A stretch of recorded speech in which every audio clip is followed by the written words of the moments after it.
Isn't that what Shrek is? He's an opinion. Oh, Shrek is. Oh, I thought you said Shrekkas. No, Kev. Onions are like ogres because they have layers. Hello, everybody, and welcome back to the Mania After, or the shit. What are we calling this one? The 3 count the Pod After Mania. Hello, everybody, and welcome back to the Pod After Mania. This is the most excited I can get because this is all the voice I have left. Damn. Killed you, but worth it. Ow, I am in pain for you. Jesus. I'm doing my best. But hello, everybody, and welcome back to this episode of the 3 Counting Out podcast. It is the Pod After Mania. Gentlemen, we have finally finished this Wrestlemania 40. I was there in person down in the city of brotherly love, and there was not a lot of brotherly love going on.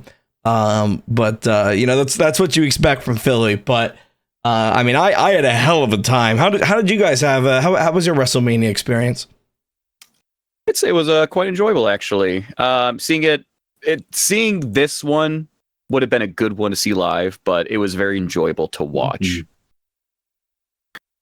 There is no I in team, but there is an I in 4 for $4 $5 biggie bag. Fuck, I fucked that one up. Hi, I'm Jackal.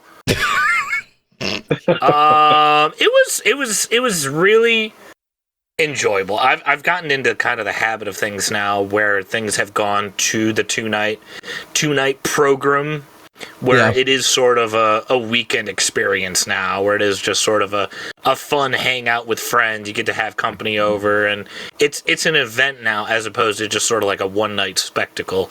And at first I really didn't enjoy the fact that it was at 2 nights. But now that I've gotten the hang of things and sort of seen how things work on the WWE side of things, I really appreciate it a lot more. And man, Mania 40 is going to be one for the record books. Mm-hmm. I think they sold over like 200,000 tickets or something this weekend. So literally one for the record books. Literally. Jesus. They saw everything at Wembley and said, you know what? We'll do that in a whole weekend, and you fuckers won't even come close. My God, dude. It was a spectacle. It was truly... I'll stake my claim here first. I feel like this was... Well, actually, no. This was the biggest Mania of all time, was it, no? In terms of what? It's like everything. That's what I was hearing. That's what I was hearing. Apparently crushing every record that ever existed. Every metric, everything, every stat line you want to talk about. Matches. Some matches did live up to the hype of the biggest Mania of all time. Some, unfortunately, did not, but that's for us to talk about in a couple minutes. Yeah, some kind of fit just well. Some you knew they were just going to be. All right. You and your little Goldilocks. Like the analogy. Well, that's kind of what I was thinking. You know, it was a 2-night spectacle that if we would have squeezed most of them into one night, it would have been okay. There were definitely some matches that didn't need to happen or weren't worthy of happening. But you know what? They happened. We saw them all. That's okay. We also did forget to introduce ourselves, Mike. I am the man of 1,000 fails. I am indeed FGK, Fire Guy Kev. And Mania, I'd say, is solid. Let me think about it right now. Just throwing it out there. 9 out of 10. Ooh. That's a high rating. That's a high rating. That's a high rating. Big number. Just throwing it out there. Give me a moment to think about it right now. I'm going to say it's still 9 out of 10. I did thoroughly enjoy myself. Give me a few moments to think about it. It may change. We'll find out. We'll check back at the end of the episode, see if that 9 out of 10 still stays. Now, the three of us just had an at-home experience, and clearly, judging by the 4 of our vocal cords put together, one of our weekends not like the other. One of our weekends was a bit better. Yeah, I was there live and in person, live and in living color. It was a hell of an experience. We went, we did SmackDown, we did Stand and Deliver, night 1, night 2. a Hall of Fame. We were there too, and then Raw After Mania. So we went to just about every damn show we could get our hands on. And man, I left my voice somewhere in Philly, but I don't regret it at all, man. Like we ran it, so we did so much that weekend, but it was so much fun. Everywhere you went, it was just like electric, you know. I do think personally, I enjoy WrestleMania being a weekend experience like that.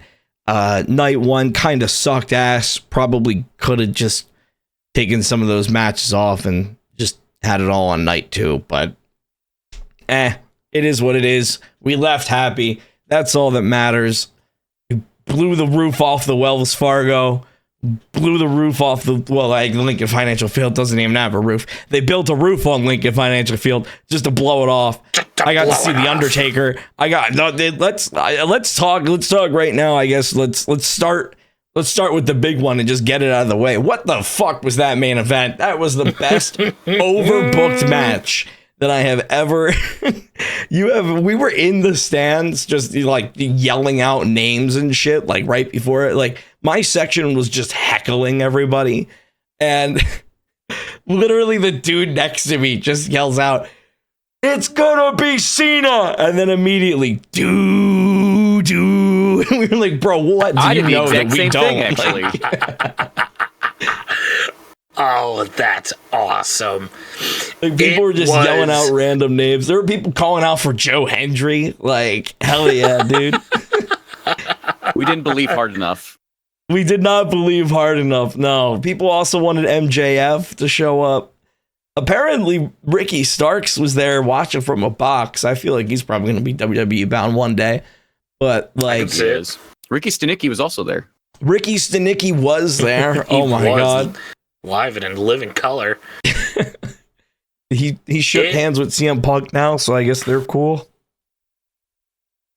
It was the main event was exactly what I wanted it to be and what I needed it to be, and that was just the most overbooked, chaotic, crazy ass, most insane last 5 to 10 minutes of a WrestleMania main event you are ever going to see, and chef's kiss, it delivered in droves. I've been sitting down talking with my significant other about it, and Jesus Christ, I told her it made me feel like I was 9 years old again. It was, honestly, I feel cheesy saying this, but fuck it. It was magical in a way. It was fucking awesome. So I'm not sure where to start, honestly. I do have one question. This is strictly opinion based. You guys can give me your opinion on it if you like, if you wouldn't mind doing it, but he actually experienced it. And I'm curious myself, how did it feel literally having all like everything within a span of 3 days? I thought it was broken up. I didn't know it was like SmackDown, Hall of Fame, Stand Deliver, Night 1, Night 2, all within the span of like 72 hours. That sounds exhausting. And he went to Raw After Mania. And Raw After Mania. Like, it's just, I liked it better when it was, you know, you had SmackDown, Saturday night was the Hall of Fame, and then Stand Deliver was like the week before, not the day like of, and then it was just Sunday night was WrestleMania. That's how I thought it was better that way, but I mean, you lived it. What do you think? It is a little weird the way that they had it scheduled out. When I went to the last WrestleMania I went to, when we had Twice in a Lifetime in the main event, that was like different because they were still doing Access at the time, and you had your Hall of Fame as like an entirely different thing, like not even attached to being after SmackDown. It was just like Saturday afternoon. Hall of Fame was its own thing, and I liked that a little bit more. I'm not a huge fan of Hall of Fame being right after SmackDown because like we left Hall of Fame at midnight and it went until 2:30 in the morning. Holy shit. So like we basically watched Paul Heyman get inducted and then fucking left. Because it was after SmackDown, so it was so incredibly late. everything else, I feel like actually played out very, very well. I feel like having Stand and Deliver on Saturday is probably the smartest thing WWE ever did. Because what had happened is, and I don't know, maybe this is just because of how Philly is set up or what, but Wells Fargo Center and Lincoln Financial Field are essentially across the street from each other.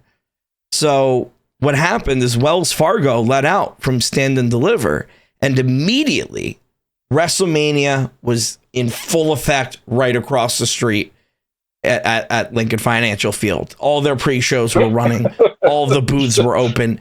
Like, it was immediately like you were like, once you were in that WWE bubble, once you were going from event to event to event, they had it scheduled out. So that way you could literally go from event to event to event. And there was always something going on.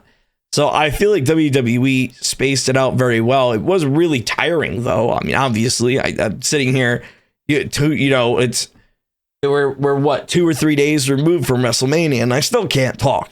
Like, it was a lot of stuff going on, but I feel like in terms of the pacing, being there and in person, they were very, very good about actually like giving you stuff to do. And they kind of had it laid out in a way that kind of kept you in their space,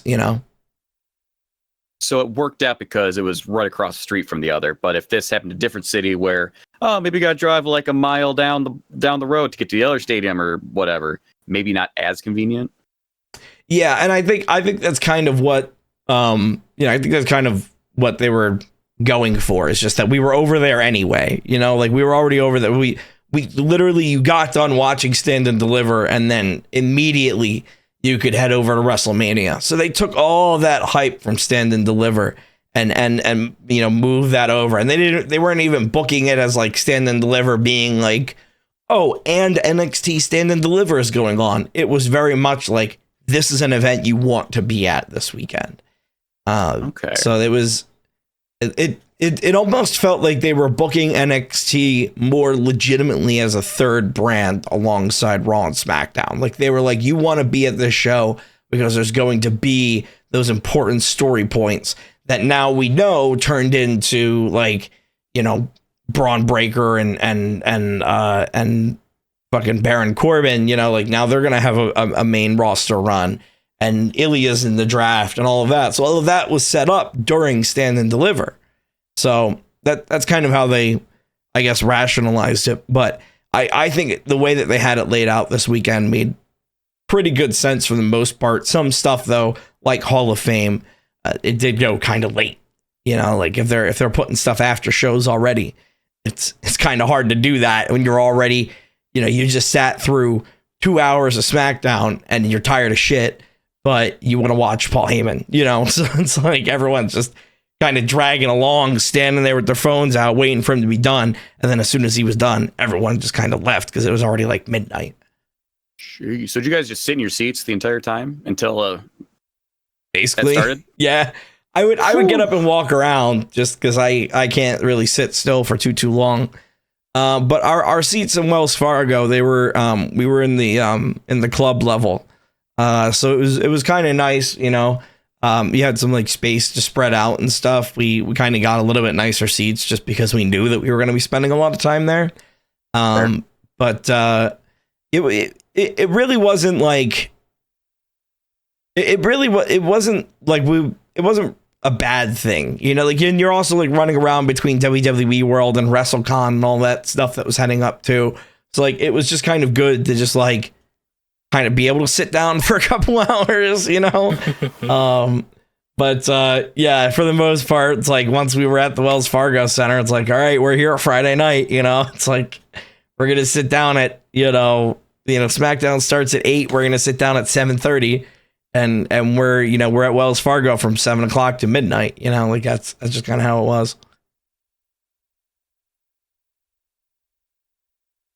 And the main reason why they're doing this too is to avoid another scenario with WrestleMania 35 again, where everybody is so burnt out by the time it's Charlotte, Becky, Ronda, because the show's been going on for 9 hours. sure, you had the other events spaced out, but on the most important show, everybody's burnt out by hour, 3, and they're dead for the main event. So let's sacrifice. I'm gonna kind of put my nose up a little bit here. Let's sacrifice a wrestler that was big in the '60s, having nobody there for his Hall of Fame induction, versus let's keep our crowd juiced for the WrestleMania main event. If I have to pick and choose one, I'm going to make sure that people are alive and well and kicking and screaming for the main event, as opposed to Joe Schmo, who really kicked ass on NWA, but yet nobody under the age of 40 knows who the fuck he is. So, sorry. Yeah, and I think that they did a really good job of like relying on the talent that they had. There really wasn't a lot of like, oh, meet this old wrestler, yeah, they were there. You could go pay fucking, what was he, $350, $400 to meet Hulk Hogan. Oh my God. No steamer work that. Yeah, like you could pay it if you wanted to, but like WWE didn't give a shit if Hulk Hogan was there or not. Like, they did a really, really, really good job of filling out what they had with the talent that they have. At WWE World, they had a whole bunch of like signings and autographs and stuff. WWE World, that was at the Philadelphia Convention Center in Center City, and it was kind of like their WrestleMania access. So it's like if you were looking at the TikToks that I was posting, that's like where all the like displays and championships and the entrance walkthroughs and the panels and things like that. That's where all that came from. But they had sections there. They had like VIP meet and greets that were like your Damian Priests and your Cody Rhodeses and stuff like that. But then they also just had they called them like general admission autographs, where just by virtue of being there, you could go and walk up and meet Braun Breaker or meet Kit Wilson. Those are the two that I got to meet. It was a little weird though, because for the GA, for the general admission autographs, the ones that were just kind of out there that you could just go up and meet, it was weird because they would only be out there for like an hour at a time.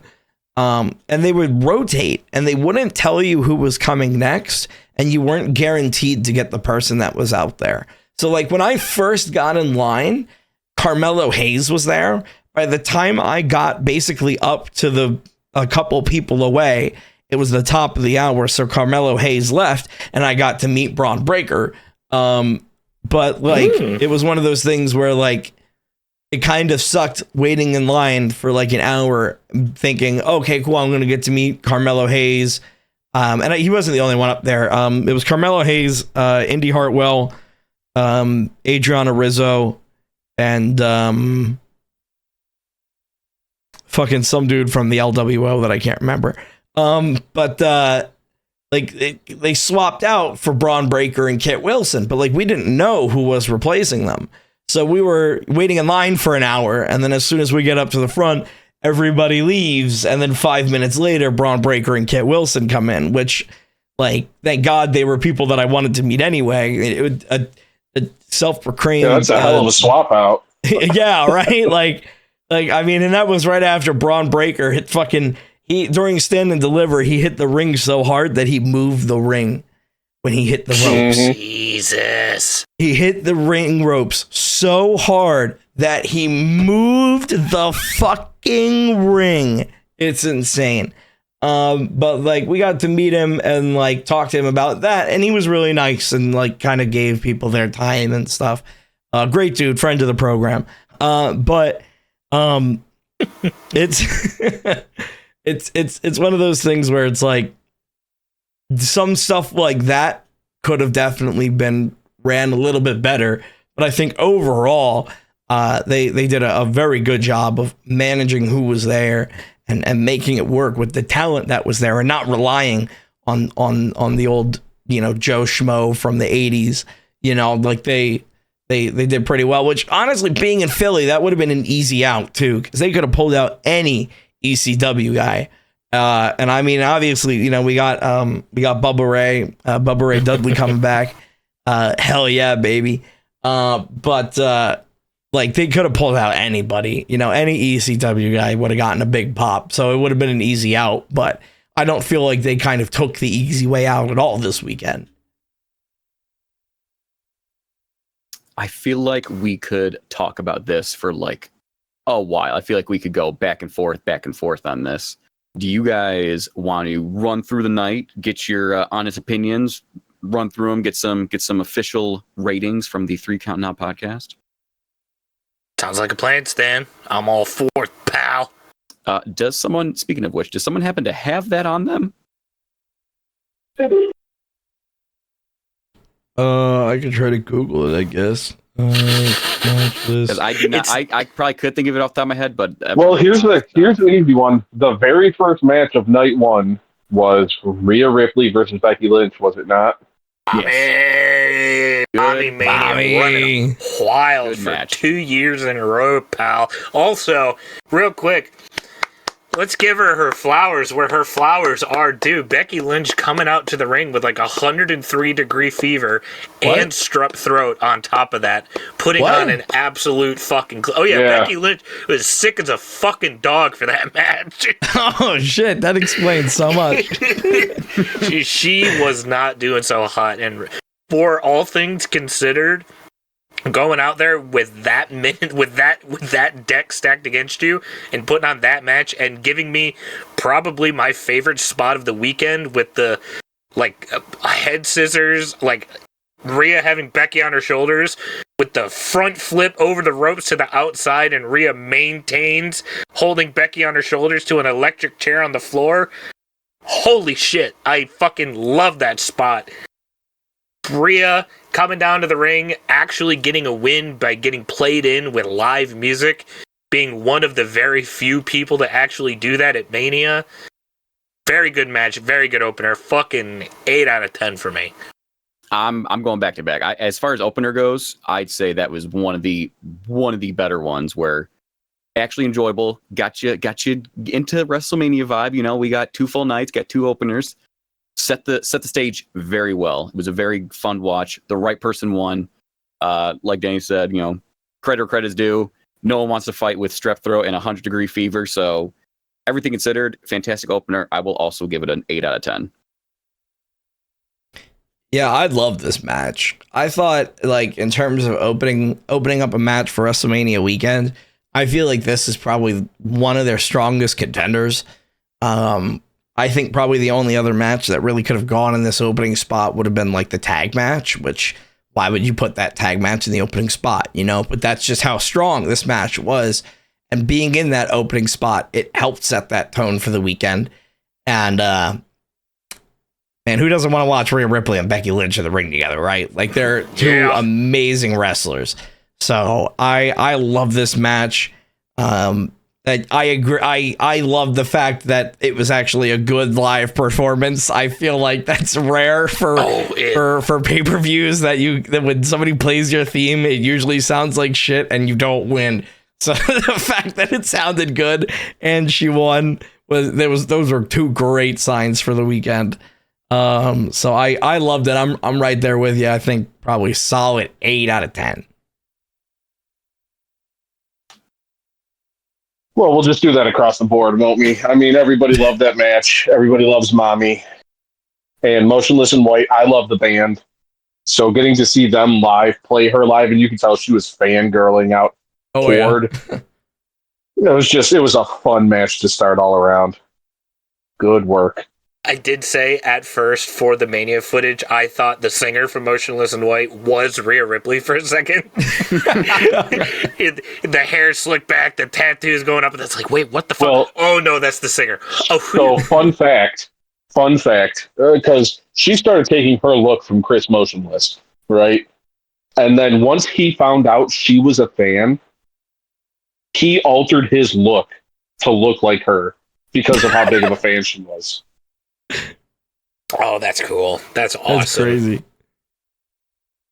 Well, speaking of fans, we need to talk about the next match and the fact that R-Truth was able to have a match this weekend with his childhood hero, John Cena, and do his moves in the 6-pack ladder match. What a moment for R-Truth. Hell yeah, brother. The only man to get a hot tag in a ladder match. Yeah. We did it. We split the tag titles. Hell yeah, baby. We did it. God. So many things to say about this one. Splitting the tag titles, awesome. Hey, let's get some new tag titles. Okay, we're gonna throw it out there again. If they're listening, new tag titles. Thank you very much. The fact that R-Truth getting a hot tag popped all of us equally was fucking awesome. 5 Moves of Doom, him winning the titles, and then of course the shocker that no one called is Gracie Waller and Horsemouth winning the titles. I can't remember their tag name. A-Town Dan. Unimportant. A-Town Dan Anda winning. Like, it was so odd to watch them win. All of us go, oh shit! They just grabbed them, and that was like halfway through the match too.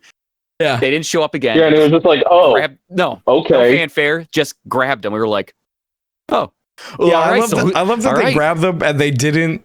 Like, I mean, obviously, I understand that it was because the match was still going on, but I love that they grabbed the titles and there was no music. No, nothing. It was just like, hey, they're just SmackDown champions. And then they just kept going. I think they knew nobody would care. No, nobody cared. Nobody gave a shit. And like even in the crowd, we were just like, okay, what about the Raw ones though? Because people just wanted to see R-Truth win this entire time. I want to point out though, now that they've won and they're officially the tag team champions. How about the applause that The Miz is getting now? When was the last time you heard him get cheered like that? We were giving him thank you, Miz chants. Woof. He gets it, I've noticed, like, very infrequently, but like during good storylines. Like, I think during the Gunther storyline, he was getting a good pop. And there was another one too, where he was getting a pop over someone else. I do not remember who it was, but it's infrequent as hell. The last one. Well, that's because he's always playing the bad guy. Yeah. It was, oh God, the last one I can remember off the top of my head was when he was Intercontinental Champ feuding with Roman. Like when the last time he was universally cheered. And even still, that's like 5 years ago. It's infrequent.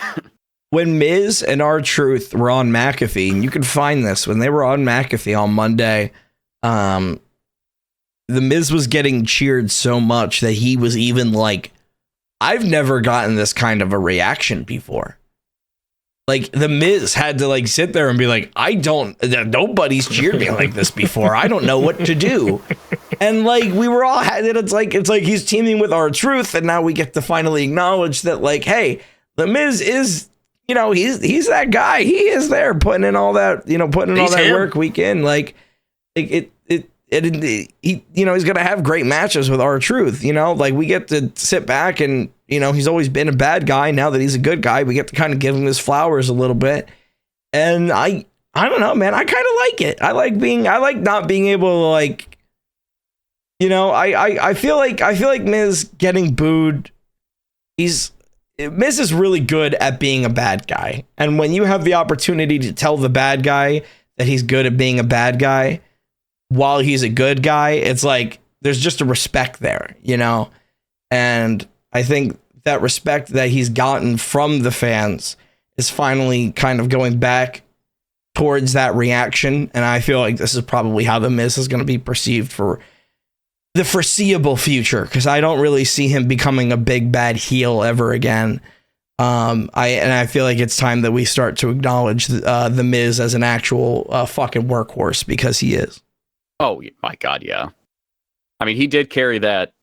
I'd say next to Gunther, easily the second best Intercontinental reign of all time.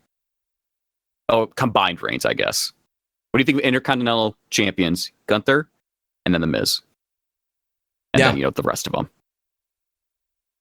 Now, one of my other favorite things about the match was honestly how much they're just taking R-Truth's fucking shtick and running with it. Like the fact that fucking DIY came out in DX gear for WrestleMania this year. Hey, and it's Regeneration X. Excuse you. It was so fucking funny to me. It's just such an easy pop, and I loved it so much. And the fact that you get an actual good like workhorse match with Rhea Becky, and then it just fucking car crash afterwards. It's cheese and crackers. It's grapes and wine. It's peanut butter and jelly. Two things that just complemented each other very well. I thought the ladder match worked out rather good. I just wished maybe would have gone on like 5 minutes longer or something, but I don't know. 7 out of 10 from me. Honestly, I thought it was thoroughly enjoyable. I'd have to rewatch it. Actually, all these matches I want to rewatch because I haven't rewatched any of it. Just based off of remembering, I'm going to give this actually a 8 out of 10 because I thought it was a fantastic back-to-back match between the opener and this. I thought it was fantastic. It was 100 miles an hour from the get-go. It's the next few matches that dip, so that's why I kind of look at this one a little more fondly. So I'd also give it an 8. Yeah, I liked this match. I mean, it was one of those just typical fun ladder matches. I would say 7 or 8 out of 10 as well. It was just, I was happy with it the whole way around. They had some good spots, some fun spots, and you left the match. The only thing was Theory and Waller, they're just going to have the belts to drop them to a returning tag team or something, I'm assuming. Because otherwise, I don't really see any point in them having the belts. They're not really used much for anything other than losing. No. Right? Not as of late, at least. Yeah, I feel like maybe, especially now that it's kind of apparent that, Braun Breaker and Baron Corbin just lost the NXT tag titles, and they're both rumored to be going to SmackDown to be the tag team on SmackDown, So I feel like that's probably gonna be a match that we see at Backlash, which I think is good. But I like that match. I thought it was good, and there was the one thing I will say though is there were a lot of people that were expecting some sort of a return in this match, which was probably just a lot of hype being put into WrestleMania that kind of got a lot of people speculating. But it seemed like some of these matches, people were like, "Oh, do you think so and so is going to pop up?" And in this one, everybody was throwing around Big E. Everyone was like, "Do you think Big E's going to show up during this match?"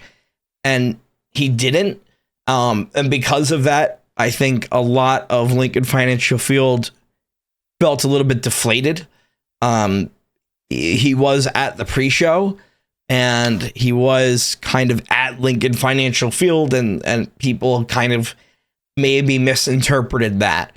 And wanted, but I think it's just because people want to see him back, and they were just hoping that it would finally be time. But I think putting that aside, it's not something that you can really hold against WWE, right? Like if he's not healthy or there for whatever reason, it's whatever, but I would say this one a solid 8 out of 10. But I do agree, kind of like these next couple matches did kind of fall off a little bit. This next match felt a little weird because it was one of those that was changed on SmackDown.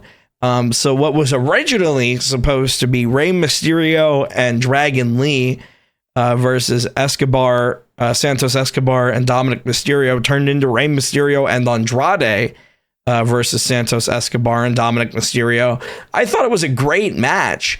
But I feel like this was kind of just given to Andrade so that way he could have a cool WrestleMania moment. I thought it was a great match, but it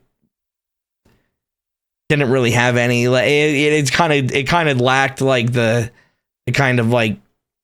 everything else had this epic all this energy behind it and all this months and months and months of build up, and Triple H is talking about how most of this WrestleMania was booked back in October, And like, it's very obvious that this match did not maybe have the attention that everything else had. And I don't know if it was, changed as last minute as they showed us on TV or whatever. But it kind of felt a little flat at times. It felt like it was just like, well, all these guys are really good at lucha, so look at this really good lucha match. And it's like, yeah, it's going to be fun to watch. It's high flying. It's entertaining. It's exciting. But ultimately it kind of felt like an AEW match where it's like, it's a really cool match to watch. It's really fun to watch, but there's kind of no build behind it. It's like, all right, cool. The LWO and Legado del Fantasma, they were fighting. And you have obviously the story with Rey and Dominic, right? So like the setups were there, but that last minute Andrade switch, I guess maybe that's what made it feel off. I can't really put my finger on it. But I give this match a solid 7 out of 10. I'll keep this short because this match really just wasn't it for me. I mean, it was a fine match and it didn't do anything, really didn't do much. It was just so Andrade could get a win, and that's it. It's not the worst match of the night. I think we all are aware of what that was. Honestly, it's not the worst thing, not the best thing. I'll go back and rewatch it. Maybe Danny has different thoughts because he did go back and rewatch it. I'm going to give it a solid 5 out of 10. Fine match. We move on. I would say it's better than a 5. I mean, if it was a good showcase of lucha wrestling, I would think. It had a couple good spots. Again, it's a match nobody really cared about, unfortunately, because the whole LWO thing they've been doing has been ass. Also, quick sidebar. Why was the only Mexican match sponsored by Mexican Minute Maid? Oh, we get into that. just like the black match was sponsored by Wingstop. And gin and juice. Dude, why was fucking Dude Wipe sponsoring half the goddamn pay-per-view? We're sitting there watching some shit matches, and I'm like, yeah, some of these matches I want some Dude Wipes for. Fucking wipe them out of the ring. But I mean, it was like a 6 or 7 out of 10 match. It was, it was a good match. It's just you didn't care about it, and if you did, bravo. I'm sure there are some people out there that really still care about Rey Mysterio, cared about the LWO versus Legado del Fantasma. I am not one of them, especially when you have Carlito. You brought him back, and then you're just like, we're going to have him stand at sideline and look neat. Here he is. Now, me personally, I give this match 6 Jason Kelce's out of 10 because the LWO... Oh yeah, I forgot that happened. It's true. That was the only redeeming factor of this match. That, like, legitimately, the only redeeming factor of this match was Jason Kelce running in. He gets 2 points just because he was able to clear the top rope. He was. I just feel like the LWO has been half-baked since Backlash Puerto Rico, where I feel like that was the only reason why they brought them back in the first place was because they were going to Puerto Rico just to get that spike in revenue sales. But whatever, it was fine, it was good. Andrade gets his moment. Oddly enough, Rey Mysterio gets another WrestleMania moment, not putting his child over for 2 years in a row now. But it is what it is. It was fine. Lane Johnson's tall. Jason Kelce's the sexiest man alive. On to the next. And the next match, in my opinion, fell even more flat than the tag match that we just talked about. Because this next match, which honestly should have been really, really, really, really, really, really, really cool. If it had been on SmackDown, would have been awesome.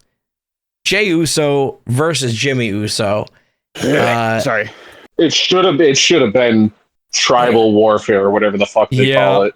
I don't know if maybe it came. I know that they're the two guys. There's some of those guys that like talk during their matches. Like they got like the more kind of cinematic feel to it. That stuff does not come across at all in a stadium, let alone an open air stadium. So I don't know if they were talking to each other during that match and that's why it felt so slow, or what, but from my perspective, it felt like super kick after super kick after super kick. Somewhere Shawn Michaels started to cry, and I don't know what happened during that match, but it just did not. Yeah, I don't know. If they had done it on SmackDown, it would have been fine. But they did it during a pay-per-view, and this was just pointless. The whole Jimmy Uso don't kick me spot. Why do you care now, Jay? Why do you care now? You just super kicked him 10 times. Why do you care now? Like, it was just so stupid the whole time. Our whole section was heckling them this whole match. Like, nobody was into it. This match My for problem me, with it is 5 out of 10. they decided, like, because they did this during an interview. This was all set up during a fucking interview where they offshot. They were like, yeah, our dream is to have a match against each other. And it's like, okay, why not just have that be the fucking storyline? It's just two brothers going out there that want to have a match against each other. Fine. Why also build a shitty storyline around it? Like, all that did was waste pay-per-views, waste time, waste energy. Like, it blew apart our main event at SummerSlam just to build this shitty storyline for WrestleMania. You know? And when all they had to do was go, we're going to be two brothers that face each other at WrestleMania. There's your fucking story. Done. You know? And so, I mean, I give it, because of that, 2 out of 10. I'm leaning more with Mike actually on this one. I feel like it could have been really good. I feel like there was potential to have it could have banned really good. It definitely could have banned. It's just it is so damn cookie cutter, and like not even in a good way of like predictable, just bad. Honestly, just dumb, just bad. It wasn't enjoyable. The story could have been something interesting, but it was handled awfully. The whole OMG, don't super kick me. Oh, gotcha. Like, it wasn't fun to watch. I honestly probably could say more negative things about this match, but I'm not going to. I'm just going to leave it as a solid 2 out of 10 and stinker of not night 1, but of night 2 as well. You're signing it stinker for both nights. It is the worst match of WrestleMania.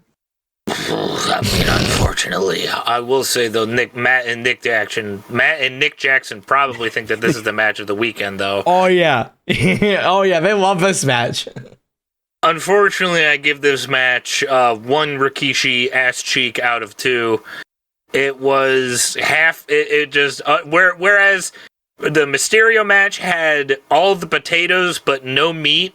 This one had all the meat but no potatoes. Had all the build, but Jesus Christ on a crutch, did it not deliver match-wise, because we weren't expecting much. Like, I'm not saying we were expecting a Shawn Michaels Bret Hart 60-minute classic between these two, but on the other hand, don't give me two kids playing SVR 2011 for the first time just spamming the same move over and over again, dude. Like, I get your brothers. I'm hitting X. Yeah, that's kind of what it felt like. The whole Jimmy and Jey Uso spot from the night 2 main event felt better than their entire match night 1. Yeah, yep. Verbatim, word for word, what I said to Kevin. Yeah, Jey Uso spearing Jimmy off the stage or to the table, better than their entire match. Oh yeah. All you need to know about that. Yep. Although you want to talk about all meat. Let's talk about the next match, the women's trios match. Jade Cargill. No, Kev.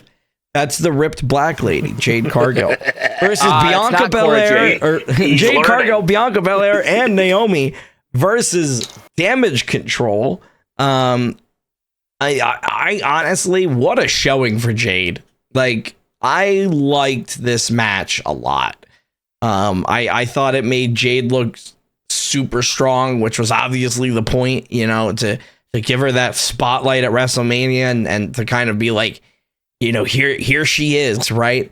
And I mean, I I know a lot of people are cracking jokes that the whole pairing of Jade, Bianca, and Naomi is just so that way they can, hit their diversity quotas or whatever. But you could tell that they're having fun. And when people are out there having fun, it makes for, it's fun to watch. So I feel like this match kind of maybe would have been a little bit more impactful if Damage Control had put the tag titles on the line. It was a little weird to not have your women's tag titles defended at all during your biggest show of the year, but what do I know? But I like this match. I thought, from a perspective of watching it, it was kind of at that point where, like, after Jimmy versus Jay, people were just ready to watch a normal WWE style match. And I feel like that's what we got we got a pretty good representation of that with this match. I'm going to give it a solid 7 out of 10. I think it's not bad, not great, kind of, it was a little last minute setup, that kind of stuff. Like, could have maybe been written a little bit better. But the match itself and the setup leading into it wasn't too bad. So that's the rationale there. I actually don't have a huge problem with this match. I thought it was fine. It's what it was meant to be. It's meant to be, getting Cora Jade over. Nope. It was fine. We all knew what the purpose of it was. It was supposed to be the WrestleMania squash match where the baby faces go over and it's all honky dory, no problem. It just, because we all knew what it was and who was going to win, that's kind of literally it. So I'm gonna give this one a 6 out of 10 because there's nothing really wrong with it, but at the same time, it just, you could have accomplished this on a SmackDown. Like, this doesn't feel like a WrestleMania match to me. So 6 out of 10, not bad, not the worst. Definitely not as bad as the Usos match. Oh boy. Jade Cargill squash match. It was fine, I guess. 5 out of 10 for me. It could have been there. It didn't have to be. I know they just did it because they were like, look, she's here now. We can have her in a match at WrestleMania. Yay. And I believe that was the match sponsored by Wingstop, which is a choice. It was fine. It was okay. Yeah, it was all right. I give this match 5 Chris Statlanders out of 5 because it did what exactly it was set out to do. It was supposed to make Jade Cargill look like a badass, and it did make Jade Cargill look like a badass. Unfortunately, it just comes at the cost of Asuka again, as dear sweet baby girl Asuka has yet to win a single match at WrestleMania now, as she is still Owen. What's that stand for? 0-7. Oh boy, I didn't know that. It's not doing good. Not Goldberg's doing good. favorite wrestler. Goldberg's favorite wrestler. I think her most terrifying face paint yet, and they're just like, no, she's fine. Oh, dude, it looked awesome. She's not spooky. It looked so cool. I think this is Dakota Kai's first WrestleMania appearance as well? And she didn't blow a knee to smithereens. Yeah. She didn't blow a knee. That's nice. Great. She kept her ACL together or whatever the fuck. Hell yeah, dude. Good for them. Glad people are getting on the card. This was one of those matches. Yeah, it did what it needed to do. Kind of predictable, but glad it happened. Made me feel a little feel good match, a little palate cleanser after the Usos. On to the next. Yeah, well, we needed that palate cleanser because this next match was hard to watch. Not in a way of it being a bad match, but in it being probably the loudest chops that I have ever heard in the history of wrestling. Sami Zayn versus Gunther. Now, I'll admit, during this match, listen, during this match, if you go back and you rewatch, at WrestleMania, you may hear somebody yelling some things. That might have been me, okay? Oh. I'm a big Gunther fan. I'm a big Chad Gable fan. I wanted to see Chad Gable versus Gunther. I don't think Sami Zayn really needs the Intercontinental Championship right now because Sami Zayn is hot just being Sami Zayn. But by the end of this match, I was turned. I very much am happy to see Sami Zayn with the Intercontinental Championship. Obviously, we're going to be getting Sami Zayn versus Chad Gable for the Intercontinental Championship at some point. Chad Gable's probably not going to win, but I feel like they are setting up Chad Gable to be the guy that will eventually take it off Sami whenever that happens. By the end of this match, man, I was just happy. Like this, Sami Zayn does the art of like getting, the art of the struggle, the art of like getting people behind him so well. Like you can watch that match and you can tell that like when he needs you to start chanting, exactly when he like it was so good. So it felt so electrifying being there. Like Sami Zayn kind of pulled, like the crowd kind of died off during the Usos match. During the Jade Cargill match, we were all happy, but it was a squash match. So, it's like half of your attention.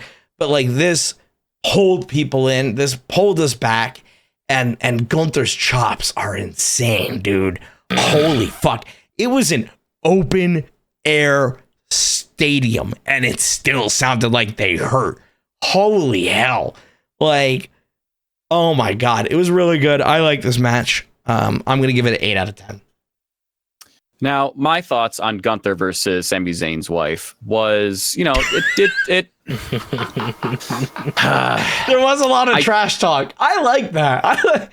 I like that. That's why I like that. You could make a drinking game of how many, like, honestly, I feel like every 30 seconds they had to show his wife to be like, see, she's still here. She's watching.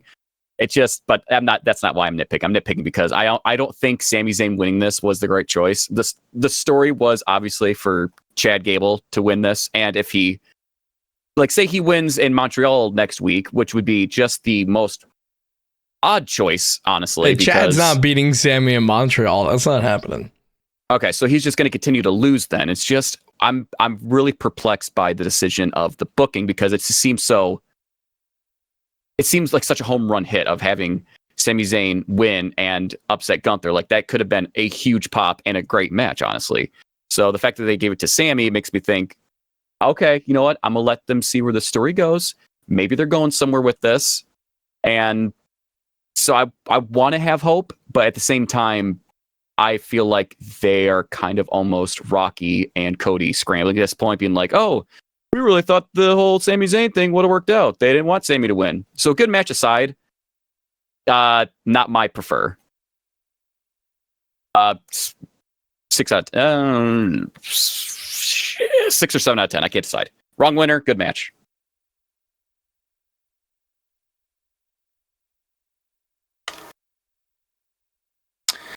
Now, I understand that they were trying to make Sami's wife a very key and vital part to the story, and I'm not certain how well it looked for people who are actually in the arena, but it was starting to get very, very obnoxious with how many times they were cutting away from her, because it made sense the first time in Montreal at Elimination Chamber when he was going up against Roman Reigns. Like, he's in his hometown, obviously, of course, his wife's going to be there, yada, yada, yada, so on and so forth. It's just, oh, okay, now he's here, he's Rocky, and his wife's ringside, let's cut away to her every 5 minutes.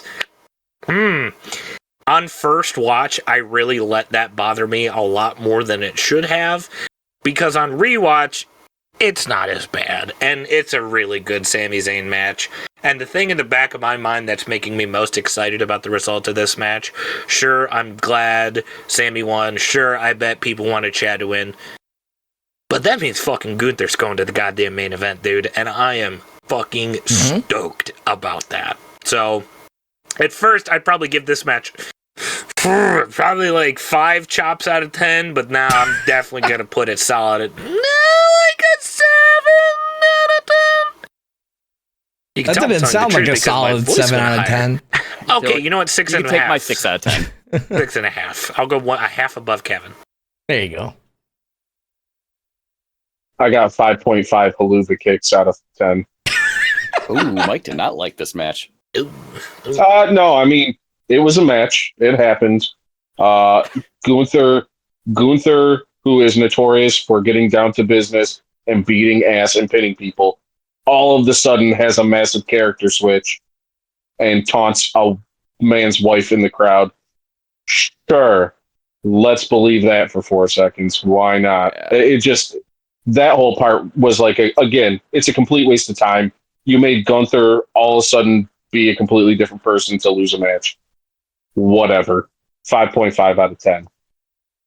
Yeah, and I will say, like, obviously me watching in the stadium, whenever they were cutting away to Sami Zayn's wife, I could just stop looking at the screen and start looking at the ring. So I did not notice that they were cutting to her that much. Oddly enough, I looked at my phone every time that happened. I do think, though, that, you know, if we want to talk about wastes of time, I think the main event for night one was a waste of time, because we all knew what was going to happen when we had Cody Rhodes and Seth Rollins versus The Rock and Roman Reigns. I mean, we all knew that this was going to be setting up for the Bloodline Rules match. I think we can just quick go through our scores on this one, because it was a match that was just kind of I fucking hated this match. I'm gonna say it. I'm gonna say it straight up. I hated this match.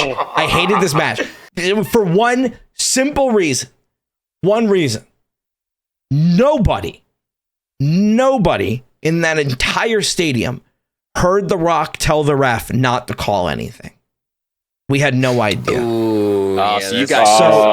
So makes a lot more sense. What we saw was a normal tag team match, which we were told was going to have rules. Then they fought outside for 40 minutes, which is great. Love it. Call it a tornado tag match, because nobody in the stadium had any idea what was going on, and everybody was shitting on it. It made the referee look stupid. It made the crowd completely check out, because we had no idea what we were supposed to be looking for. Nobody gave a shit. I was watching people leave during this match because they wanted to beat the traffic out. Oh, no. Nobody cared. And if they had booked it in Philadelphia as a tornado tag or as a no DQ or whatever stupid name they wanted to put on it, if they had just here's a slam dunk. You're in Philly. Extreme Rules match. Dude, if they had called it that, which, first of all, there were people complained that there were no Extreme Rules matches this weekend. That's a lie. WWE just doesn't say Extreme Rules anymore. They call it Bloodline Rules, or they call it a Philadelphia Street Fight. Those are both Extreme Rules matches.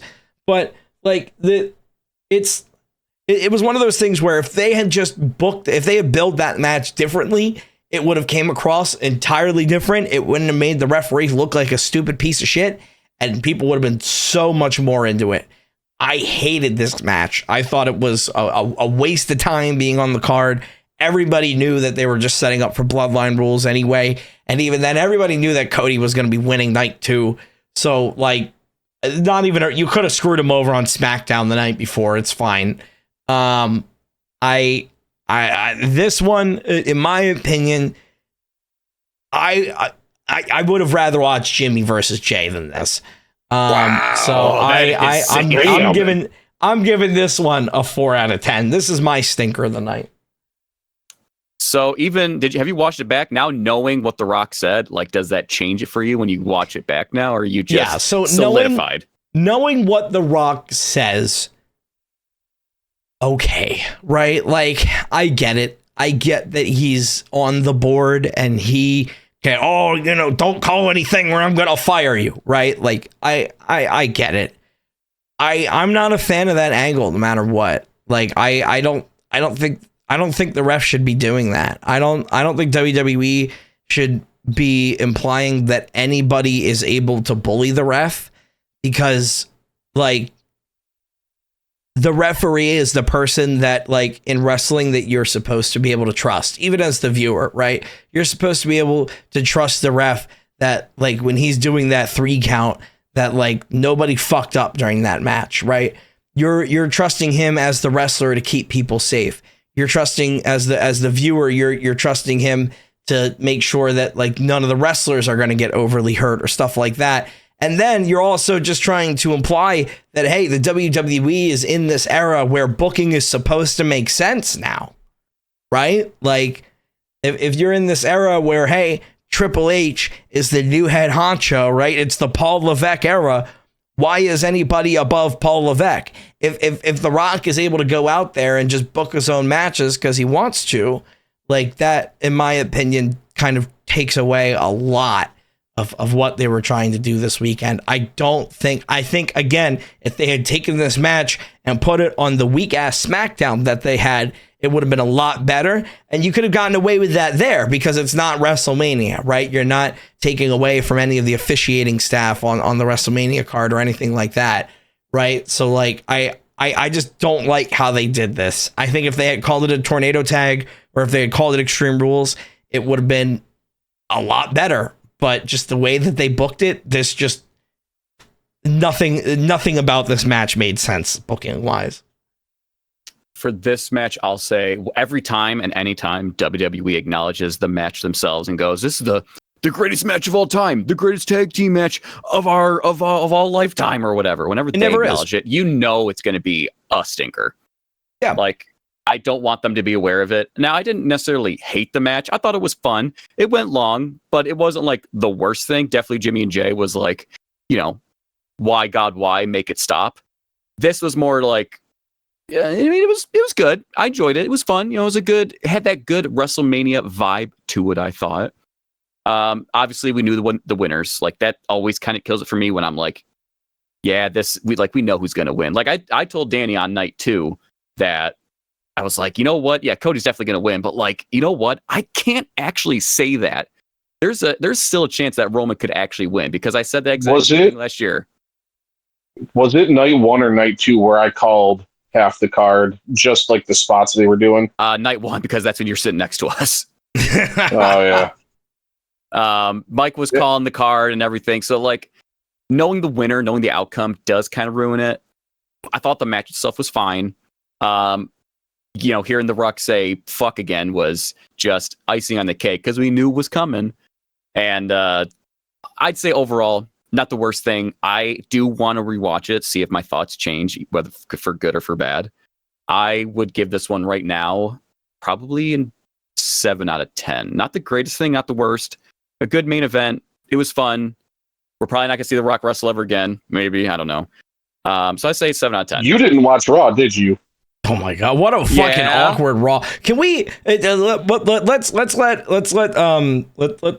finish up our thoughts here. We'll finish up night 1, but then before we talk about night 2, I just want to talk about how fucking awkward Raw was. Yeah, no, let's go ahead and finish this thought. I thought the match was good too. Don't worry, I'm still here. Yeah, I mean, the match was all right. What you can tell what they were trying to do was more storytelling than match, which, I mean, mission accomplished. They did really good jobs at storytelling between Seth, you know, taking damage for Cody, Roman taking out Seth for The Rock. They did a really good job with all of that. So 6 out of 10. I thought the last 10 minutes of the match were probably the best parts of it. It was really fun. It got me invested into it. I was like, wait, does Cody have it? And I think Dwayne pinning Cody and that awkward-ass Monday Night Raw sets up for something here in the near future. I give this match 8 fucks out of 10. Thank you, Dwayne. Yeah, real quick, before we start talking about night 2, I do just want to talk about that awkward ass segment on Raw. I don't know if you guys watched it. I know sometimes Jackal with the streaming schedule, you know, sometimes the volume's a little lower, whatever. The Rock wanted to hold Cody's championship.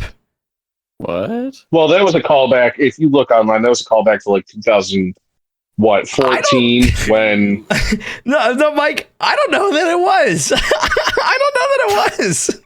I think it was just The Rock doing some weird shit. Because like even Cody Rhodes was like, "What's what's gonna happen? And like The Rock had like the belt, I guess, that was given to him by Muhammad Ali's widow or whatever, which he looked so goofy walking around with that thing. Yeah, man, like it looked like a belt I could buy at fucking the superstore. Like, it was just weird. Exactly. It was a weird vibe. I don't understand why they did that at all. I feel like you should have just had The Rock come out and shake Cody's hand and leave, and we all would have been more happy about it. I think him coming and then he said what he said. Yeah, Rock will be back probably at some point, right? You have to have the Hollywood schedules. What he said was, I'm going away for a while, but when I come back, I'm taking that title off of you.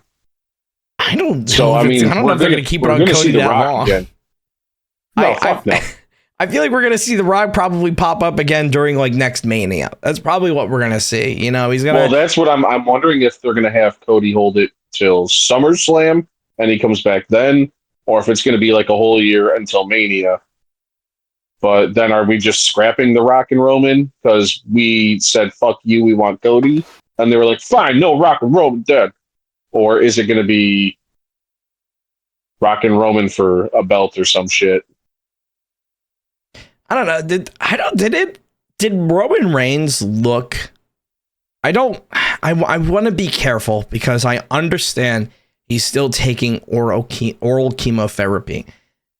Did Roman Reigns look a little... I don't know if I want to say like malnourished. He looked skinny, but fuck no! Are you kidding me? He looked cut. He looked more defined now than he has at any other paper. No, I understand from like a muscle mass wise. I get that, but I mean, like if you look at his face, and look at his cheeks, they're not. I don't know if maybe he's just at a super low body fat percentage. Like maybe it was just because he was WrestleMania ready, right? And he was on the cut of a lifetime. He did look great, but like he looks. I don't know if it's maybe tired, if it's age, if it's I don't know, but I feel like Roman Reigns is probably gonna go away for a while. He did have a perm in this match. Wait, what? He had a perm. The wind fucked his hair. It dried everybody's hair out so much. Reigns was looking like he was rocking some shit from the 80s. It was hilarious. Yeah. I feel like Reigns probably gonna... I think I saw on Twitter his next advertised match next advertised appearance is the last SmackDown before SummerSlam, which I think also does tie into Dwayne's schedule as well, because SummerSlam is going to be hailed from Cleveland, Ohio, and that is a big ass stadium that they got to fill. I think it's very similar to a Ford Field. It's like a 75,000 seat stadium. Like that some bitch is big, so they're going to need some matches for that. So I think my little headcanon right now, only a couple days after Mania, give me Cody Rock, SummerSlam. Give me something like Roman Usos Roman Usos solo Fatal 4-Way, something like that. Yep. A little way too soon fantasy booking for you. Yeah. Let's a hell of a call. Before we get deep into the fantasy booking, let's go over to night 2 here. Night 2, in my opinion, the honestly the better of the two nights. I thought night 2 fucking killed it. That is a safe bet, friend. Yeah. We started off the God, I can't believe they did it. But holy shit, Drew McIntyre versus Seth Rollins. Not only did Drew McIntyre win, but I said it last week that if Drew McIntyre won and they cashed in Money in the Bank, it was going to wreck him mentally. Holy shit. I did not think they had the balls to have Damian Priest cash in on Drew McIntyre, but man, Damian Priest looks so fucking good with a world heavyweight title. Oh, That belt looks good on anybody. We should have gotten that off Seth Rollins months ago. That looks great. I will say though, I thought it was stupid that I thought it was stupid that Damian Priest did not cash in on Seth Rollins at all, and instead waited for Drew McIntyre to win the match and then get busted over the head by CM Punk, instead of cashing in on the champion that had a broken back for the past 6 months. But I like this match. I don't think I gave it a rating, but I'm gonna say 8 out of 10. In terms of this match, I will say again pleasantly surprised. Great opener. The opening Claymore, huge. Immediately got me going. Yeah. The rest of the match was awesome. Close calls, close finishes. The one thing I did not like was maybe you didn't mind it, with the Muppet conga line that lasted about 30 minutes too long. Don't shit talk the mummers. I will not stand for this mummer shit talk. What'd you call me? They are okay. So the mummers, it's a Philadelphia thing. Essentially, the mummers are a bunch of they started as like a German immigrant thing. Oh yeah. But they essentially what happens is every New Year's in Philadelphia, you all get really, really, really drunk, like stupidly shit faced drunk, and then you go watch the mummers march down Broad Street.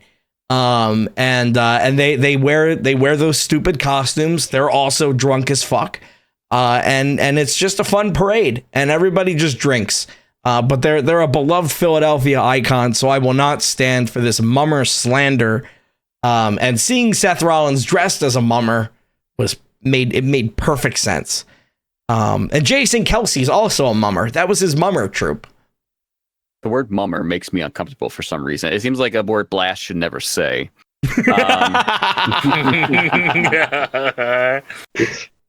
I mean, match-wise, at least, mummers aside, it was a good match. Great opener. Solid out of 10.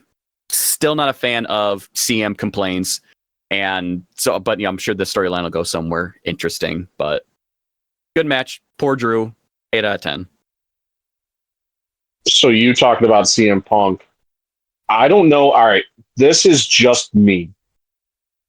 Him and Snoop Dogg should never have been on commentary during WrestleMania.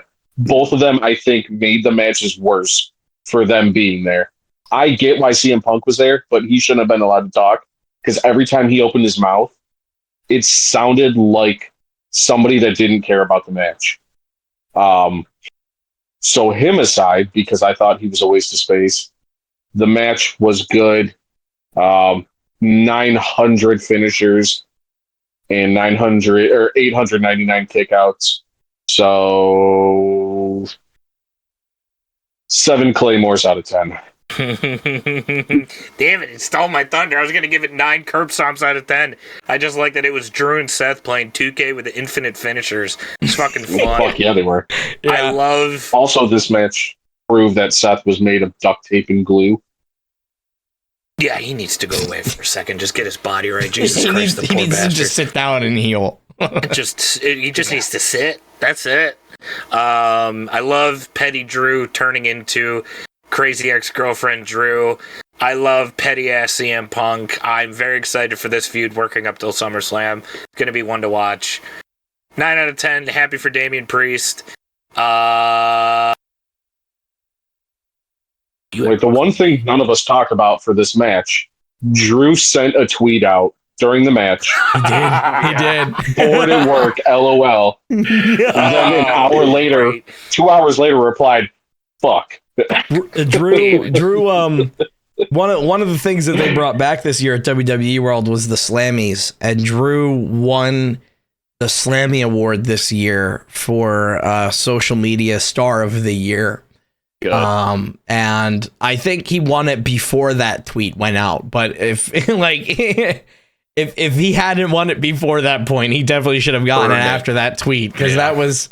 So I saw him on his phone and I was like, what the fuck is he doing? And people like next to me were like, yo, I bet that bitch is on Twitter. And I was like, no way. And then like an hour later, like after the match or whatever, I was scrolling, waiting for the next match to start. And I saw bored at work, LOL. And it was like sent an hour ago. And I was like, what the fuck he did? He went on Twitter. It's fucking funny. But a match where nobody had time to go on Twitter. Although apparently they did have time to not score a table the right way, which you can't do in Philadelphia. We have Bobby Lashley and the Street Profits versus the Final Testament, which is Karrion Kross and AOP. I loved this match up until the table botch. I thought that in terms of having a match that nobody was going to care about, this was one of those where I was looking at it and I was like, people aren't going to care about this match, but because it's a no DQ, because it's a street fight, it's going to be awesome. And it really was, up until whoever fucking scored that table too deep. I did commentary try to play that off? Did they acknowledge that at all? Or because we were all, I don't know if you heard the crowd. I don't know if they were piping in noise or whatever. But as soon as they put him up on the table and it just kind of broke, right? And like people like all around us were just like, you fucked up for like 2 minutes straight until they obviously redid the spot and got it a second time. You know, they put him down real nice and careful the second time. But man, it was really cool up until that table broke. So I'm gonna give it like the 7 tables, 6.5 tables out of 10. No, See, Devon. for me, the greatest part was the table bosh. Honestly, that's what popped me the hardest, if I'm being honest. I thought the match was fine. Again, this was the filler match of, oh, we just needed to kind of put him somewhere. Sure, yeah, here, have a street fight. And it was fun. It was fine. You know, good hitting, hard kendo sticks. That's what we like to see. A good botched table. Love to see it. The person or the team that won, I mean, we kind of predicted, you know, we kind of knew they were going to win. I mean, it just wasn't anything special after that. That was it. So what would I say? What would I call this? Give me, I'm at 5 out of 10. 5 out of 10. It was fine. It was good. It got the point across. I have never been a fan of Bubba Ray Dudley, so that ultimately that takes it down like 2 notches right away. Like, It was the ECW. It was the ECW pop. Yeesh. It was the ECW pop. I get why they did it, but I think Bubba Ray Dudley is one of the worst, not even wrestlers, but people out there. So the fact that Beer Gut got a entrance because they couldn't get anyone else, I would prefer Tommy Dreamer at this point. So 5 out of 10. It was fine. Bubba Ray, we were on the whole. This match was fun. I mean, it ended up better than I expected it to be. They got the girls involved just for a table spot, and it's like, well, actually, okay. Yeah, real quick. So I didn't mean to cut you off, but whoever the new one is, the fresh one that can't wrestle, who was that? BFAB? BFAB, right? Oh, BFAB needs to take a few classes. Sorry, I'll let it go. That's the last thing I have to say. Well, but she was more active like when Hit Row was around, but then Top Dollar kind of. She either rusty or needs some practice. I can't tell which one. Well, there's a reason you never see her on TV, Yeah. I would say 5 or 6 out of 10. 6 out of 10. It was fine. I was entertained enough. They didn't do anything crazy. I give this match 2 broken table legs out of 4. Thought it was going to be the stinker of the weekend. Ended up being pleasantly surprised. I had fun with it. Wrestling's cool. Wrestling is cool. And the next match was really cool too. LA Knight versus AJ Styles. LA Knight versus AJ Styles was one of those matches that I felt like could have been a lot cooler. I loved the build where they had the footage from like the body cam. Like, I loved that, how like all that stuff was edited. But I feel like the match itself, I mean, obviously LA Knight and AJ Styles are 2 dudes that can deliver, like we've known this. It's not like these 2 dudes are ever going to have a bad match. I felt like it maybe was like missing a stipulation though, you know, like I felt like this would have been like a great like last man standing match, or you know, it felt a little lacking in that point. But you know, in terms of like having like a solid mid card match, right? Like this was it, and I feel like this is also just kind of setting up LA Knight to go for, you know, some sort of finally going for some sort of singles title. He did a panel where he was just talking about, like, you know, people were asking him questions, and somebody asked him, you know, what championship do you think you're going to go after next, and he name dropped Logan Paul going after the US championship. So I feel like that's probably where we're going to see him. I feel like that's what this match was setting him up for. Just to make him look strong, and it's unfortunate that AJ got the fucking Def Rebel shit music treatment. But I like this match. I thought it was good. I'm gonna give it a solid 7 yeahs out of 10. I thoroughly enjoyed this match. I thought AJ coming out to the new theme was good choice, fun, awesome. I do not want to see this match or this feud end at any time. Give me like a 2 out of 3 or 5 out of 7. Give it all the way to SummerSlam if you need to. I see why this one was the basic match, but you know, we can work up to a no holds barred and last man standing, you know, like really build the feud up. So I'm excited to see where it goes. I just hope that it actually goes somewhere and that it's fun, because these guys had a great match, I thought, and I always want to see more. So I'm gonna give this one actually an 8 out of 10. Thoroughly enjoyed. Would have preferred AJ, but LA Knight's the winner. Either one was good in my books. Yeah, it was a good match. These two do put on a good show. I wanted AJ to do more AJ things instead of being Beefcake AJ. It's weird that they were like, oh, we're bringing back one of his epic themes, and it was one he used for like a cup of coffee in TNA, because his original TNA theme song was better. Yeah, But that was no me. Evil Ways. I thought it was going to be Evil Ways. So 7 out of 10. I do agree with Kevin that if they're gonna, hopefully this wasn't a one-off and they're like, there, I beat you, the end. This should be something that they build upon and do more intense matches with down the road. 7.5 out of 10. Yeah, I love seeing LA Knight get his WrestleMania moment. He so damn well deserves. We saw him win the Slim Jim Battle Royale. This match brought to you by Slim Jim, brought to you by Dude Wipes. That old lady that got the card looked like she didn't give a shit. On to the next match. Yeah, the next match, you know, we kind of alluded to it a little bit. I talked about it a little bit because LA Knight talked about him as well. But we had the United States champion, Logan Paul, who defeated Kevin Owens and Randy Orton. This three-way match was great. I loved how they set up for it on SmackDown with him literally being across. Yes, Wells Fargo and Lincoln Financial Field are that close. They are across the street from each other. So I felt like that was really funny and kind of like knowing that area, like I'm able to pick them out and I'm like, hey, that's the gate that like I'm going in tomorrow, you know, like that was really fun to see that. I also think it made for the quickest entrance that Randy Orton has ever had at a WrestleMania. Best entrance of the weekend by far. I love that you could tell Kevin Owens had no idea how fast he was going. He had no clue. And Randy Orton's back there. He's like, slow the fuck down. So good. Oh, it's so good. And the camera clearly caught Randy being like, you need to slow the fuck down. It was so good. The entrance was great. You know,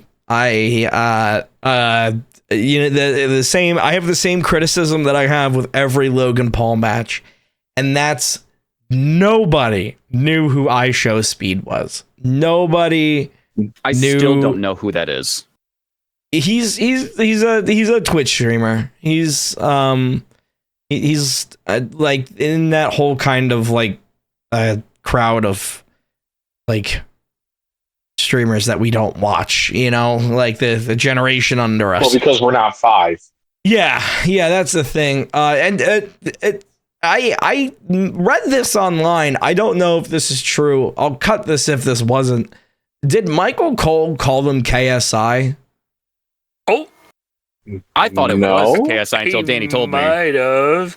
I don't think I heard that part. If he did, that'd be fucking hilarious. Somebody on Twitter said that like they know, like it's the same issue that we have with every Logan Paul match, which is just that they pull out Logan Paul's hall of the rogues gallery, but and they expect us to know who he is, but nobody has any clue. And I was that's kind of the issue that I had with this match.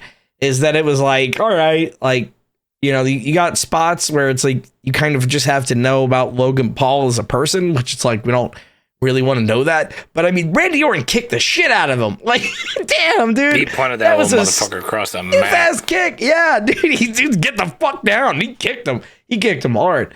I like this match, though. I thought in terms of it being a triple threat match, I think they booked it pretty well. I don't know if Speed was supposed to go through the table or not. I don't think so. But it kind of looked like, I hope he's hurt. Yeah, it kind of looked like the table was supposed to break. I don't know.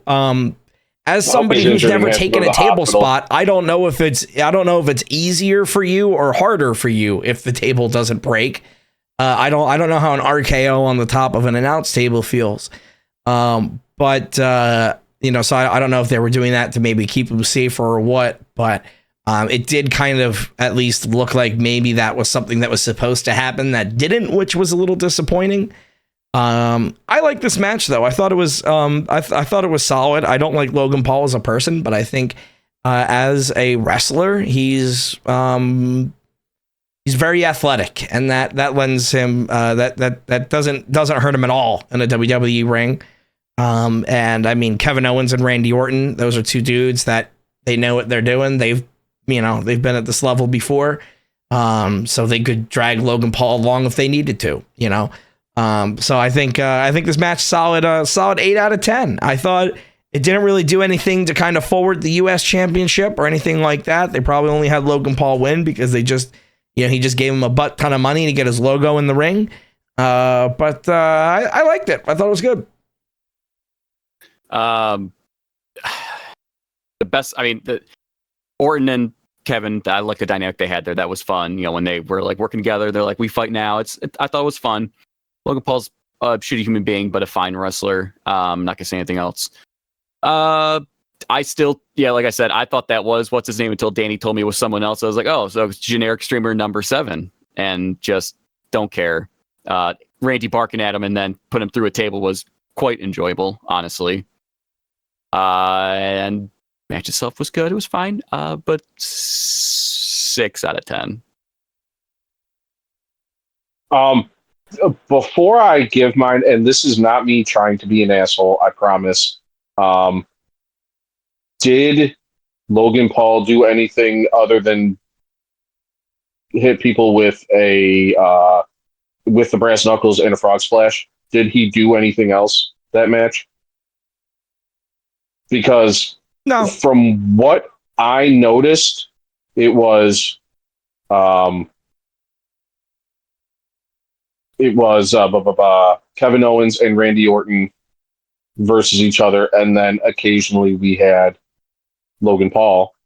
Well, it started off as Randy Orton and Kevin Owens versus Logan Paul, and I think maybe that's why he didn't maybe have too many spots, just because he was beaten down in the beginning and then got his spots at the end. But that's the thing is he still didn't have that many spots. I mean, to me, True. This match kind of I was like, okay, so Logan Paul doesn't even need to be a part of anything. And it just showed how weak of a U.S. champion he is. So, I mean, the match itself, just for Kevin and Randy alone, 6 out of 10. For Logan Paul being there, it's like -3. So, yeah, 6. 10 out of 10, baby. Be a fucking Maverick, the best United States champion that we've ever had. Logan Paul wins again with I Show Meat. The same man who had his dick flop out on camera while he was playing Five Nights at Freddy's. I bet Michael Cole didn't have to explain that one to Triple H. I don't think he fucking did. Logan Paul being a Maverick again, because this is the match that finally got the title off of FGK's waist and around mine as I win the predictions for WrestleMania, as the title is now with Jackal Joker. I'm a Logan Paul fan for life now. Oh, wow. That easy, huh? Mm-hmm. That's it. Wow, I actually am drinking a bottle of Prime right now as we speak. Hey, at least you're honest about it. You know, that's... Mm-hmm. That does bring us into our next match, which I thought was pretty good. Although Bayley versus Io Sky, the next match for the WWE Women's Championship. What was Bayley's entrance supposed to be? Was that a reference to something, or is she Egyptian? I don't know. I thought she was Puerto Rican. I also thought she was Puerto Rican. She was Mexican. Isn't her that name like? I don't want to be racist here, but isn't it something? I think it's Pamela. Like I couldn't fucking tell you her last name, but I think her first name's Pamela. Her name is Pamela Rose Martinez. Yeah, that's not real Egyptian. Yeah, I mean, where did that? Maybe her family is Egyptian. Was it? Maybe she is Egyptian. I thought it was maybe supposed to be like a Yu-Gi-Oh reference, but no. Like, I thought maybe like, you know, because she's a nerd, but then I was like looking at it more and I was like, no, this is just Egyptian. Like, it's not. I don't know, man. I thought fucking Farah Overwatch was about to come out, not Bayley, dude. That was a little weird. I like the theme though. Cool. It was nice. It didn't make any sense for Bayley, but it was nice. Real quick, I got to quick step for this one. This one started out slow, kind of felt a little clunky at first. Bayley and Io weren't really connecting, but it did really well to bring me back in right at the end. Hearty 7.5 out of 10 jackals. Fair.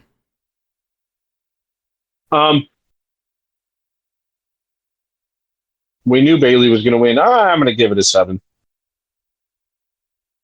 7 Bayley to bellies. 7 Bayley to bellies. Because her new finisher does not work out well all the time. Yeesh. What's her new finisher? That one where she wraps their arm around her leg and she drills their head into the ground. Oh, that's never even come across as a finisher to me before. Oh yeah, that's been her new finisher for a while. She did it like 3 times in that match. I thought she was still doing the Bayley to belly. That's another thing. I do want to bring that up because my dad brought this up. I was at WrestleMania with my dad. And my dad hasn't watched. Well, he's watched WWE, but like not really too much. And he brought up a really good point. Back in the day, it used to be like one stunner, right? One tombstone. These dudes were down. Now it's like fucking, you know, Jimmy versus Jay, 40 super kicks back and forth and shit. And it's like your normal, like a single crossroads is never enough. Like he has to hit 3 crossroads, you know? And like it's not even just like old man shaking fists. Back in my day, sweet chin music used to put a man down. You could finish a match with a DDT. It's like, I don't care what your finishing move is. If your finishing move is a DDT, that's fine. But like, have it finish the match, because like, I don't know. It's just one of those things that I kind of had brought up. And like with Bayley, it's like, I didn't even know she had a new finisher, you know, because it's like, you don't know what their finish is anymore. I still thought she was using the belly to belly.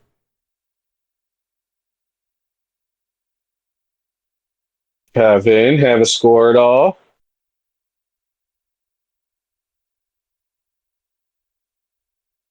Okay. All right.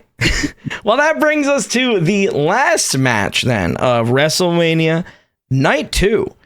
under bloodline rules. We talked about it a little bit. I do want to take some time to get some thoughts out about this as well, but we talked about it a little bit in the beginning of the match, or in the beginning of the episode, sorry. For the undisputed WWE Championship. Yes, that is right. We have finally lost the Universal Heavyweight portion of that title. It is now just the undisputed WWE Championship. Roman Reigns versus Cody Rhodes. We all knew that this was going to end with Cody finishing the story. It was overbooked as all hell, and I loved it. I will say they had me, because when I heard Sierra Hotel Indigo, I looked around for Jon Moxley. I thought that Dean Ambrose was going to pop out of that crowd and we were going to get it. And I thought, oh my God, like what a way to end it. Which, I mean, I still like that they kind of went a similar route where it's, Roman took his eyes off the prize. He got distracted. Instead of hitting Cody with the chair, he hit Seth, and he only hit Seth because it was the Shield music and Seth was in the Shield.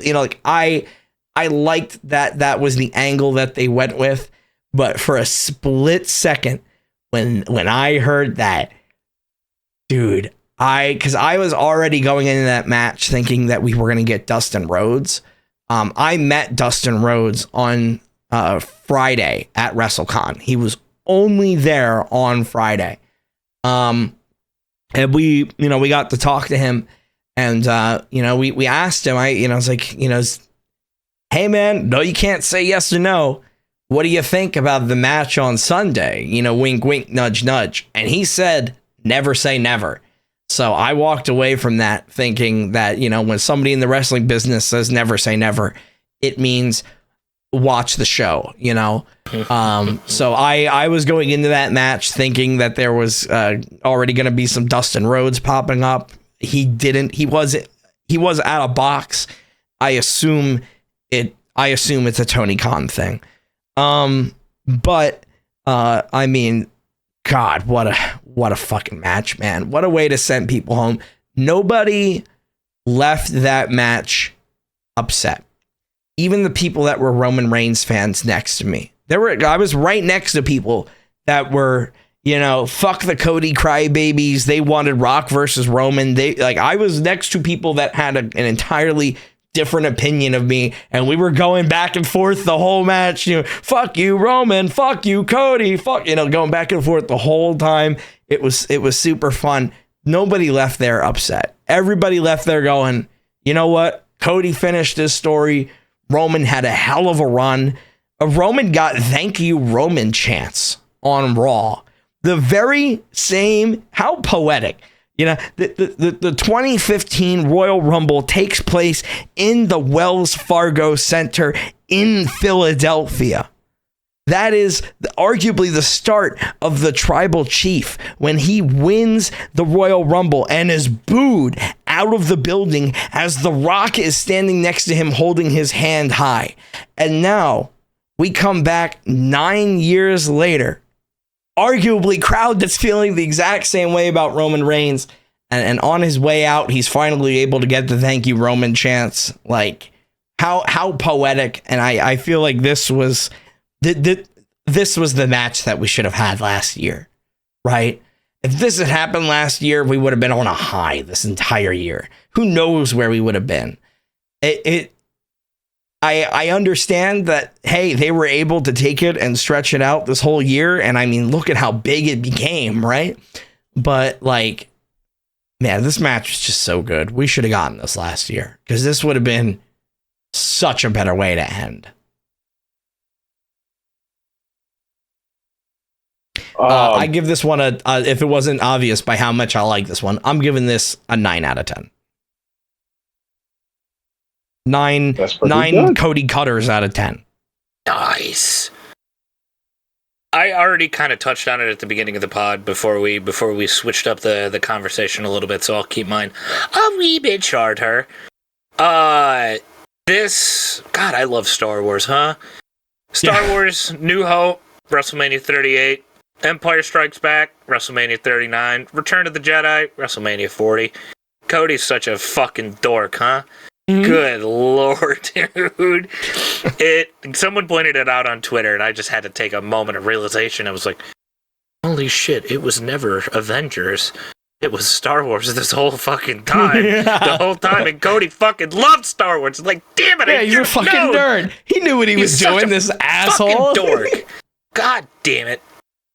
But yeah, no. That everything, all that was perfect. It's exactly what I wanted it to be. It made me feel young again watching that shit of just sitting back and watching all the superheroes on the screen. And it was so fucking fun, man. 11, 12, 13, 14, 15 out of 10. Infinity out of 10.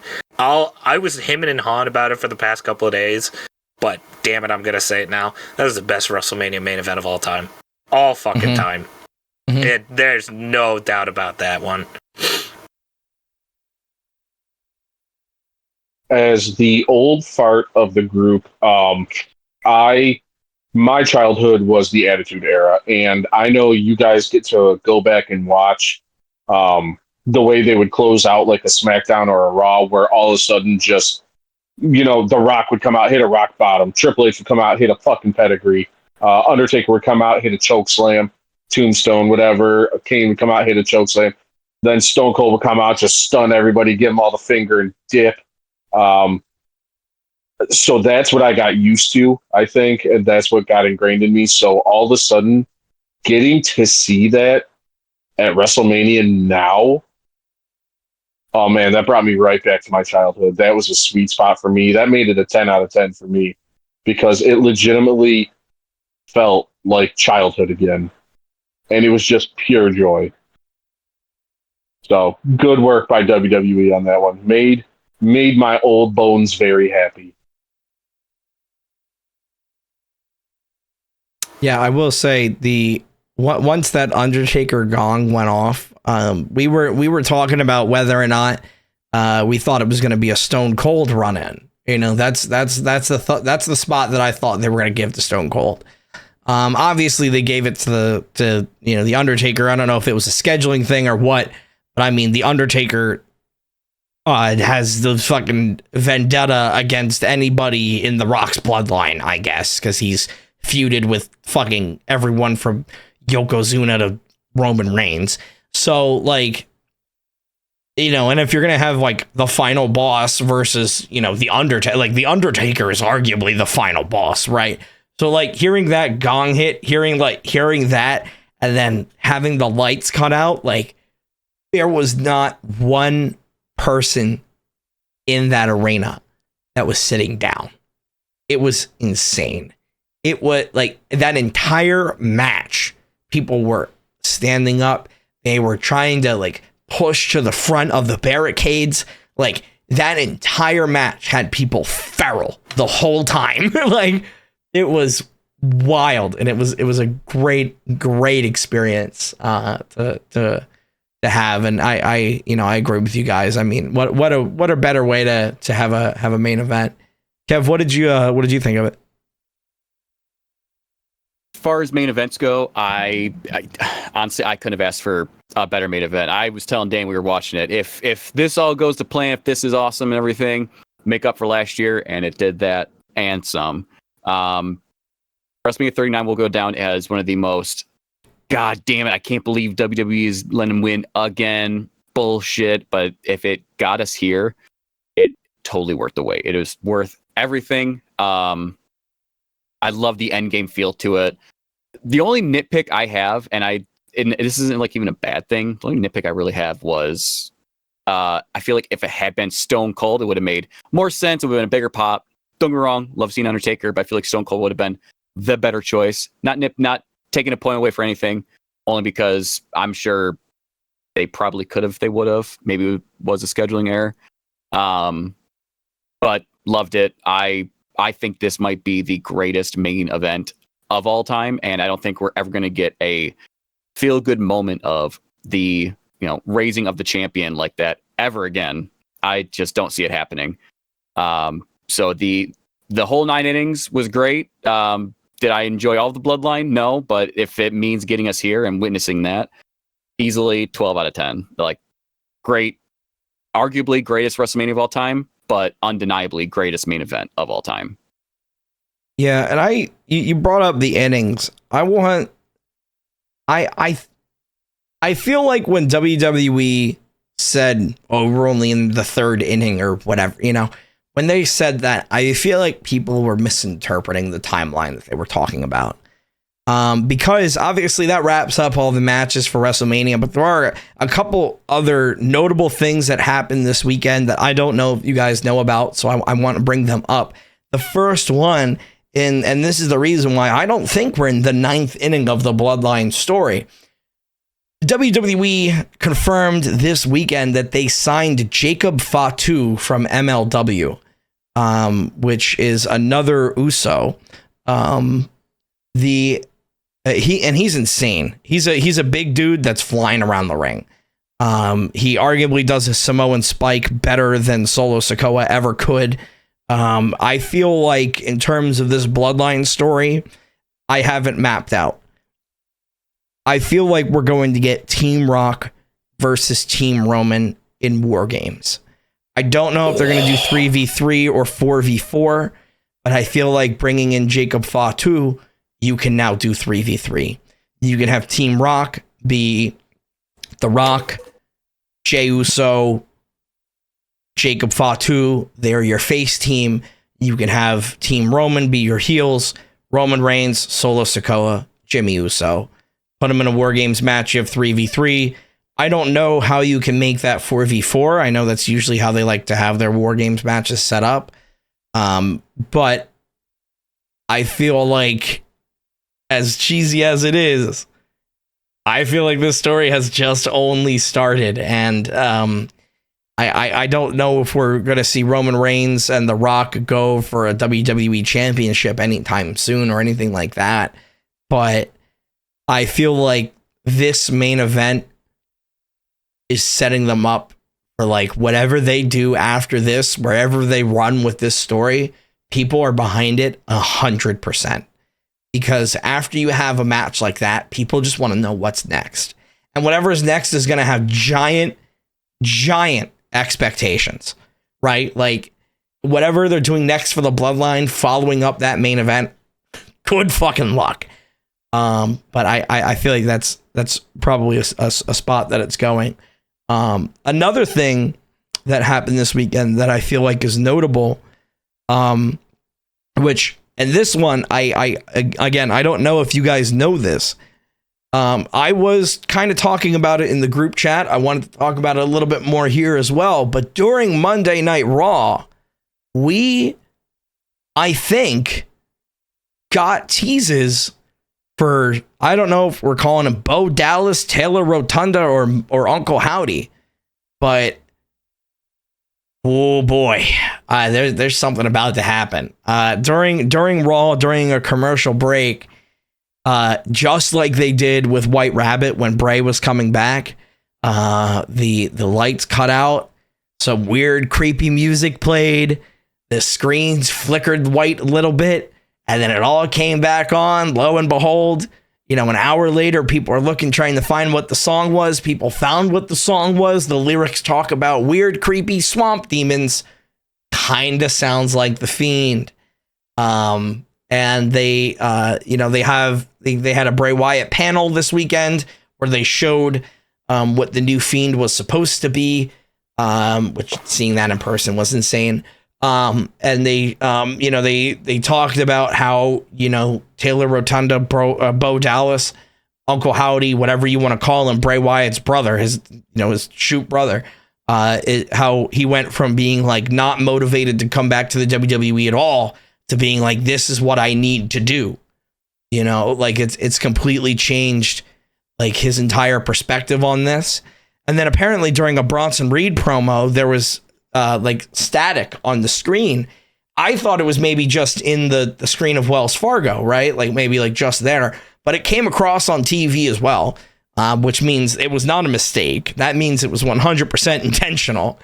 And now people are even going through and freeze framing that and finding in the static, finding faces and finding TR for Taylor Rotunda, like shit's about to go down. So, you know, I feel like we came out of a super strong WrestleMania and we are going into an even stronger WWE than we have ever seen before.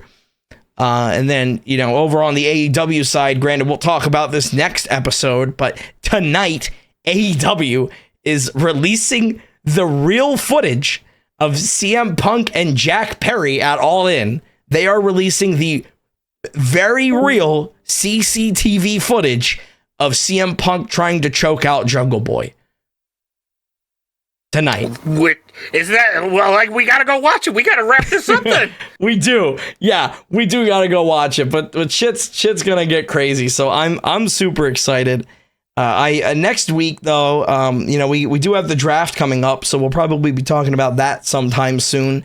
Because that's, I think, happening towards the end of the month. So maybe we'll do a little bit of a mock draft coming up here.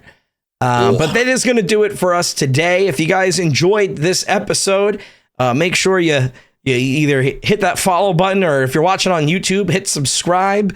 You know, you can leave us a rating if you're on Spotify. Drop us a 5-star rating, because we always appreciate that. Seen a couple of those come through. So I actually very much appreciate it for those of you that have taken the time to do that. Thank you. Yeah, thank you very much. And if you're on YouTube and you like what you're listening to, hit that like button, share with a friend. That is going to do it for us. I'm going to have, I did record while we were at WrestleMania. So there is going to be a vlog coming out at some point to the 3 Counting Out podcast YouTube. So you can follow us. I mean, you're probably already watching it on YouTube anyway, but youtube.com/ and the @sign 3 Counting Out podcast. I don't know why the @ is in there. That's just how YouTube does it. If you like me, you can go ahead and find me at youtube.com/ @EraV1 music or twitch.tv / EraV1. Where can they find that Jackal Joker fella? If you liked what they did, if you liked what I did, you can find me at twitch.tv / Jackal Joker. If you didn't like what I did, you can find me at twitch.tv / Fire Guy Kev. Yeah, Kev did have to step away, so there's his plug. Yeah, you can find me during their streams because I play games with them. Other than that, find me here, 3 Counting Out podcast. Yeah. Hell yeah. And you know, we are going to be obviously with WrestleMania coming, or with WrestleMania being done, we're going to have that vlog coming out. And then keep an eye out on the YouTube as well, because we're going to be putting some stuff out there. We have I feel very motivated coming off of this last week. You know, I told you guys that, like, you know, we have some goals that we can reach for now. I had the opportunity to talk to a lot of cool people. And we made a couple friends of the program. I'm sorry. You know, so we'll see where this goes next year, but make sure you guys follow us everywhere if you enjoyed it, and share it with your friends. Kev isn't here. However, I think we can still pin the ghost of Kev. I'm going to go with the surprise roll from behind. Yeah, shoulders down. Go, count it. Come on, before he kicks out. 1, 2, 3. There it is. That was a slow count, but I'll take it. I guess that was a slow count. Come on, Mike. 1, 2, 3. Come on. Slow count. Come on, give me my belt. Give me my belt. Hold my hand up. This is my WrestleMania main event. Yeah. Put me on your shoulders, you big muscly man. Yeah. God, look at him. Oh, he's so gorgeous. God, I love that they all ran out to the ring just to hug Cody Rhodes for 20 minutes.